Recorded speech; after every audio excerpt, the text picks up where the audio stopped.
So I grew up in Santiago. I always wanted to study history since the age of 6. I started reading biographies when I was 6 or 7. I come from an academic family.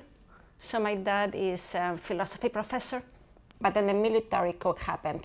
So my dad lost his grant, and then he was fired from the university in Chile. Parents were all involved in politics. My mom, during dictatorship, she worked for a long time for the human rights organization, the Catholic Church. My dad worked mostly in NGOs because he was not allowed to work in the university.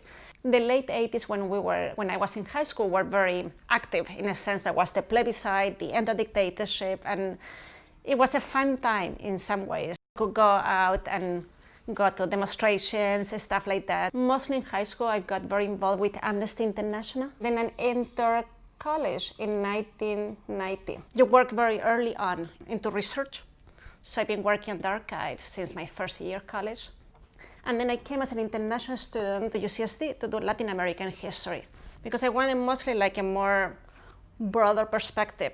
I studied mining and I studied labor for my PhD project, and then it became my first book, mostly because mining is very central to the identity of Chile. Copper workers play a very important role. They were very prominent in the struggle for democracy, and I was fascinated by that. I went to the mines by myself, went down the mine, they showed me everything, and they create these isolated camps, like far away from cities, in the middle of the desert.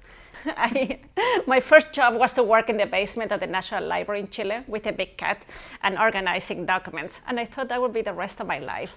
So I never thought that I would be in a classroom. I like teaching, but I do think that I can spark a curiosity, and that's what I think is my role. An understanding of the diversity of the people. Yeah, and I think CarSTLA students like that. They're always very receptive. But what I like about CarSTLA is that it's an urban university. And I like that students, they all come from different places in the city as well. But I love it. I walk from the transit station to King Hall. I get a coffee on the way. I love the mural on campus, the mosaic. That's my favorite part on campus. And this packed of people trying to get to classes. And you try to get into King Hall, into the staircase, and it's like pack of people. And I love it. I love that the campus is crowded. I'm someone who's always in a rush because I have 2 kids, I drop them at school, then I get to campus. My students say I talk really fast, but I like that, and somehow the campus gives me that energy. I love the students on campus. I want to empower them. I want to get those voices. I want them to tell their stories. I want them to feel confident that they can do whatever they want in their life.